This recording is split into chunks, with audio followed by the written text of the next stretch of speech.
But first tonight, now the voice distraction is behind us, the country needs to turn its attention to the damage the government has been doing behind the scenes. And when you lift the veil, it is not a pretty sight. And it portends that pain for consumers and businesses lie ahead. Chief among them is the irrational and unachievable net zero climate target. As I said, behind the scenes, everyone involved knows it can't be done. But so many are making so much money that few want the money go round to stop. And that's why companies are actually involved in greenwashing. Greenwashing is the term applied to the money laundering equivalent of their carbon commitments. They know they need to play the climate game, not because it's going to make any difference to the temperature, but because the activists demand it. The latest to fall foul of the green zealots is the nation's largest construction and building material supplier, Boral.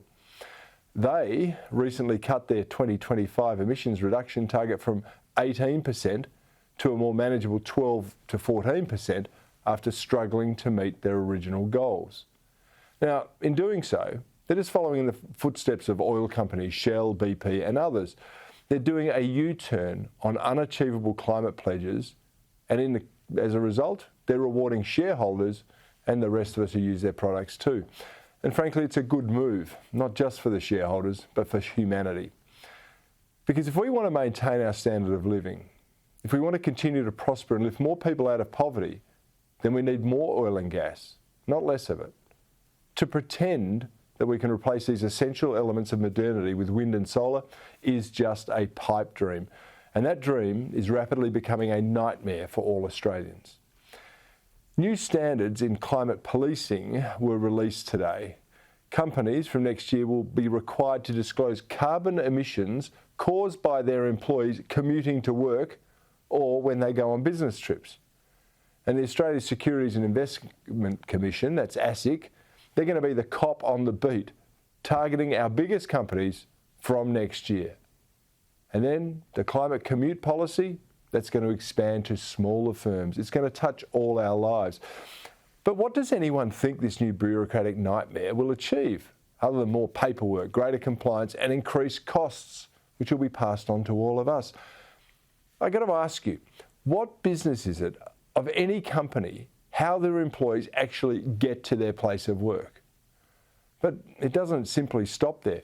Companies will also be held responsible for how consumers use and then dispose of their sold products.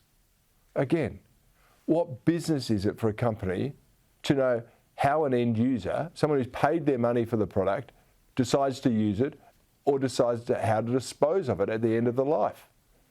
If the consumer does the wrong thing, then the consumer should be targeted. Why should the company be held accountable?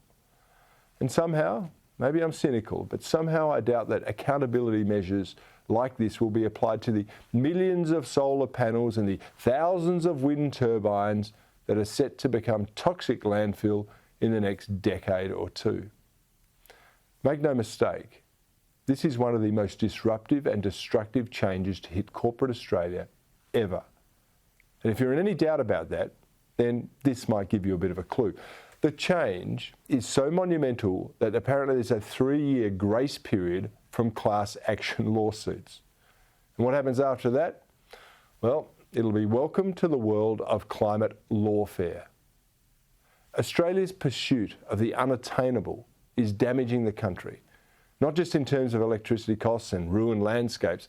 It's now undermining the business foundations that we rely on in an increasingly disconnected and disrupted world. If we continue to attack our businesses at home, how long will it be before they decide to relocate to countries that place more value on their economic and their social contribution?